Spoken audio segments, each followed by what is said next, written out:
नमस्कार, मैं हूं पार्थ और आज मैं आपको लेकर के आया हूं सारण डिस्ट्रिक्ट। जी हाँ, और ये जो क्षेत्र है ये हरिहर क्षेत्र है और हरिहर क्षेत्र में आपको पता होगा कि एशिया का सबसे बड़ा मेला लगता है जानवरों का, जिसे सोनपुर मेला के नाम से जानते हैं। लेकिन अब आप कहीं सोनपुर मेला को जानवरों में न उलझाइए। अब हम बात कर रहे हैं अंतर्राष्ट्रीय स्तर की, क्योंकि अब हमारे साथ जो सर हैं, सर से मैं इंट्रोड्यूस करा दूँ कि सर एडवेंचर के एक महारथी हैं। मुझे लगता था कि नहीं, मैंने एडवेंचर में बहुत कुछ किया है, लेकिन जब मैं सर से मिला तो मुझे लगा कि नहीं, मैं एडवेंचर में सर के सामने कुछ भी नहीं हूँ। तो आइए सर से थोड़ी सी बात करते हैं। सर, ये हॉट एयर बैलून यहाँ कब से शुरू है? ये हम लोग सोनपुर मेला में 12 तारीख से स्टार्ट किए हैं पैरासेलिंग, 14 से स्टार्ट किए हैं बैलूनिंग और 14 से स्टार्ट किए हैं वाटर स्पोर्ट्स। और ये सोनपुर मेला में तीसरी बार हम लोग इस तरह का बिहार में भी साहसिक खेल का बढ़ावा के लिए इस तरह का कार्यक्रम बिहार के हर महोत्सव, हर फेस्टिवल में हम लोग आयोजित कर रहे हैं। अरे सर, एक बार बैलून को खड़ा करने में लगभग कितनी गैस लगती है?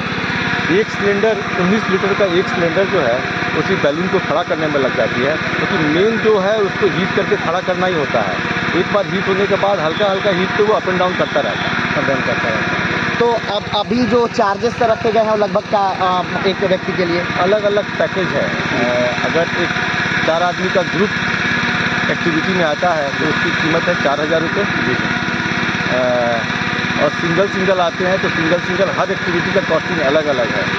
अगर आप पैरासेलिंग में आते हैं तो वो 500 रुपये पर पर्सन का कॉस्ट है। वही अगर आप और चाहे बैलूनिंग में आते हैं तो 1200 रुपये हो जाती है, और वाटर में जाते हैं तो आपका 700 रुपये हो जाती है। तो ये डिफरेंट कॉस्टिंग अलग अलग एक्टिविटीज़ के लिए बनाया गया है। तो अभी लगभग सर सोनपुर मेले में कब तक रहेगा हॉट एयर बैलून? ये हम लोग 23 तारीख तक रखेंगे। 10 दिन का हम लोग टारगेट रखे हैं कि पैरासेलिंग भी 10 दिन होगा, वाटर स्पोर्ट्स भी 10 दिन होगा और हॉट एयर बैलूनिंग भी 10 दिन होगा। अच्छा सर, एक बात और कि अभी जो ये ऑर्गेनाइज हो रहा है ये किसकी तरफ से मतलब हो रहा है, कौन करवा रहा है इसका पूरा ऑर्गेनाइज? ये सोनपुर मेला जो है पर्यटन विभाग, बिहार सरकार और जिला प्रशासन सारण से सौजन्य से इसको आयोजित किया जाता है। और इस सोनपुर मेला में इस साहसिक गतिविधि को आयोजन करने के लिए पर्यटन विभाग और जिला प्रशासन सारण द्वारा हमें बुलाया गया कि आप आके इसको और साहसिक खेलों से जोड़ें। तो हम तो आयोजक हैं और पूरा प्रायोजक है जिला प्रशासन और पर्यटन विभाग बिहार सरकार। अच्छा सर, एक व्यक्ति जब ये उल्टा है तो एक व्यक्ति को लगभग कितनी देर तक यात्रा कराई जाती है?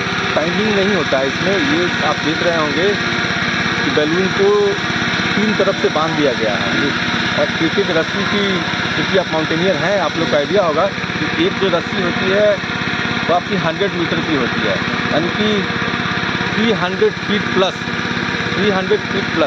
जब हम उसको बांध देते हैं और बांध के उसको उड़ाते हैं तो वो पूरा 100 मीटर नहीं जा पाता है, क्योंकि वो साइड से बन के ऊपर जाता है।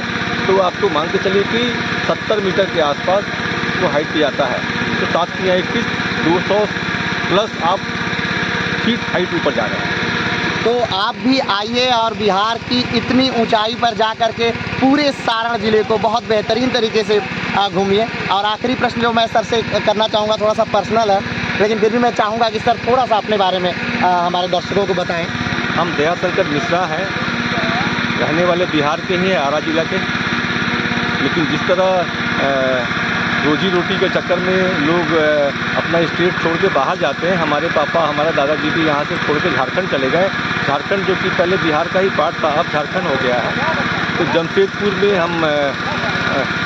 हमारा जन्म कर्म जो है जमशेदपुर में ही हुआ है, क्योंकि पापा वहाँ थे और वहाँ से हम लोगों ने अपना रहना शुरू किया। और मेरा एडवेंचर स्टार्ट भी जमशेदपुर से ही हुआ, क्योंकि 1984 में जब हम क्लास 4-5 में थे तो उस समय मैडम बचेंद्री पाल जमशेदपुर में उनका आगमन हुआ। और आगमन होने के बाद क्योंकि वो टाटा स्टील में ही आई, सीनियर मैनेजर एडवेंचर डिपार्टमेंट या स्पोर्ट्स डिपार्टमेंट बना के उनको रखा गया था। तो वो जैसे जमशेदपुर में आई और हम भी वहाँ टिस्को स्कूल में ही पढ़ते थे और गेम्स में थे। हम हैंडबॉल के नेशनल प्लेयर भी हैं, तो हम गेम्स में थे। तो उस समय एडवेंचर के लिए मैडम द्वारा सिलेक्शन किया जा रहा था कि जो यूथ हैं उनको सिलेक्ट किया जाए। और चूँकि हम स्काउटिंग भी करते थे उस समय, हम 1999 में राष्ट्रपति अवार्ड भी लिए हुए हैं स्काउटिंग में, तो स्काउटिंग भी करते थे। तो इस वजह से खासकर स्काउटिंग और माउंटेनियरिंग दोनों जुड़ा हुआ चीज़ है, क्योंकि नोट्स की जानकारी हमें स्काउट से बेहतर हो जाती है, तो माउंटेनियरिंग में हम लोग को ज़रा आसान पड़ता है। तो हमारा नोट्स का जो नोट्स बांधते थे या जितना फास्ट करते थे, जिस कॉन्फिडेंस से करते थे, वो देख के मैडम को अच्छा लगा और वो हमको फर्स्ट टाइम 89 में ही एडवेंचर कोर्स के लिए सिलेक्ट की। अब उत्तरकाशी में हम एडवेंचर कोर्स शुरू किए, वहाँ से हमारा साहसिक खेल का या साहसिक गतिविधियों का कार्यक्रम शुरू हुआ।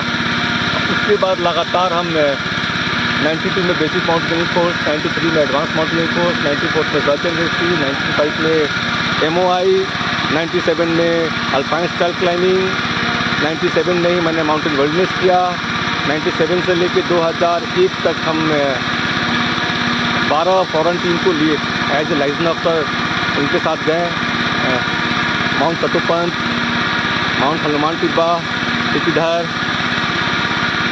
Mount Shivling, baby Shivling, Gangotri three, Draupadi का डांडा, रोहतांग और भी हैं, मैं याद नहीं कर पा रहा हूँ। इस तरह से 12-17 पीक हम समिट भी किए हैं फॉरेन टीम के साथ भी और इंडियन टीम के साथ भी। इंडियन माउंटेनियरिंग फाउंडेशन की जो इंडियन टीम बनती थी, तो 97 से लेकर 99 तक 2 साल तक हम उस टीम में लगातार रहे हैं। और जो भी IMF इंडियन माउंटेनियरिंग फाउंडेशन का जो भी एक्सपोर्टिंग रहा है, उससे हम जाते आते रहे हैं। वहाँ से शुरू हुआ, लेकिन बाद में माउंटेनियरिंग करते मुझे कुछ हासिल करने की ज़रूरत नहीं थी या मेरी कोई इच्छा नहीं थी कि माउंटेनियरिंग में हम कुछ हासिल करें, और हम प्रोफेशनली मार्केट में आना चाहते थे इस फील्ड में।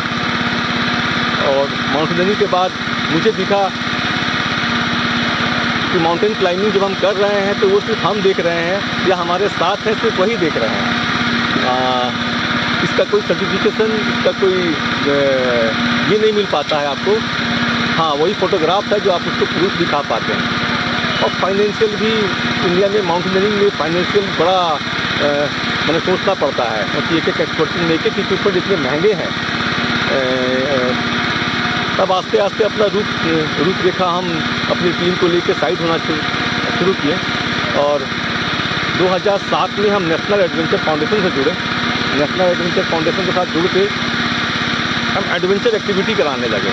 Trekking, rock climbing, water sports और पैरासेलिंग, ये अपनी हम ट्रेनिंग करते कराते गए।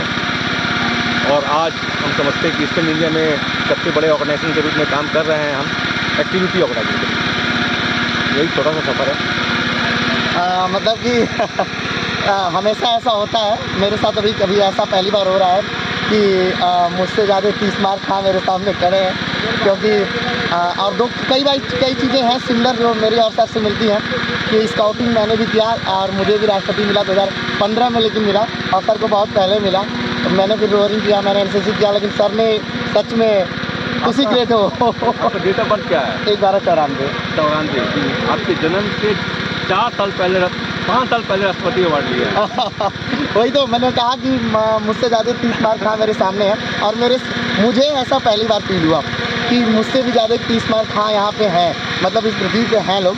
तो आज के लिए इतना ही, लेकिन हाँ एक बार फिर से मैं वो सीन आपको दिखाना चाहूँगा, इसे देखिए। लेकिन फिर से हम मिलते हैं एक नई दुनिया में, एक नए चीज़ के साथ, एक नए स्थान के साथ। तब तक के लिए नमस्कार, धन्यवाद। और ऐसी ही नई चीज़ों को देखने के लिए, नई चीज़ों को जानने के लिए, नए एडवेंचर पाने के लिए जुड़े रहिए, मिलते रहिए। फिर मिलते हैं। नमस्कार, धन्यवाद, जय हिंद।